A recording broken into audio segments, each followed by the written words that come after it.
kami po ay may gagawin. I mean, may taong order kasi sa amin na magpapagawa ng lalagyan ng crayfish. So, kailangan namin sumatan yung paglalagyan. Kaya naman, let's go. Guys, ito nga pala yung school ng elementary. So, kung mapapansin nyo, nagulat ako. Sabi ko, bakit parang dahil sa sakyan? Araw nga pala ng bukan ngayon, guys. Kaya good luck. Good luck po sa ating mga tumatakbo.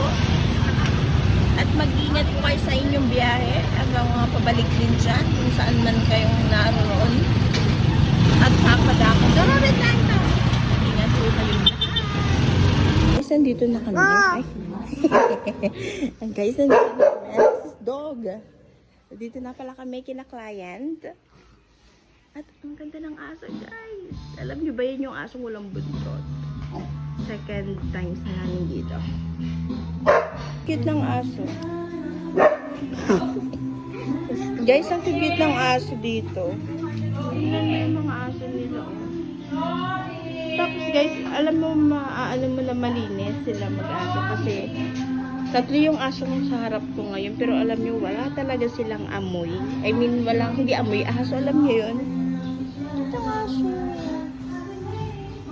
Wala siyang buntot. Mabait yung asong yan kasi na namin yan, nahawakan na namin. Yung unang punta namin dito. Tapos ayun, nandun sila kasi kailangan ayusin doon. Ang aso, ano kay Alexis? Alexis. 350, 71.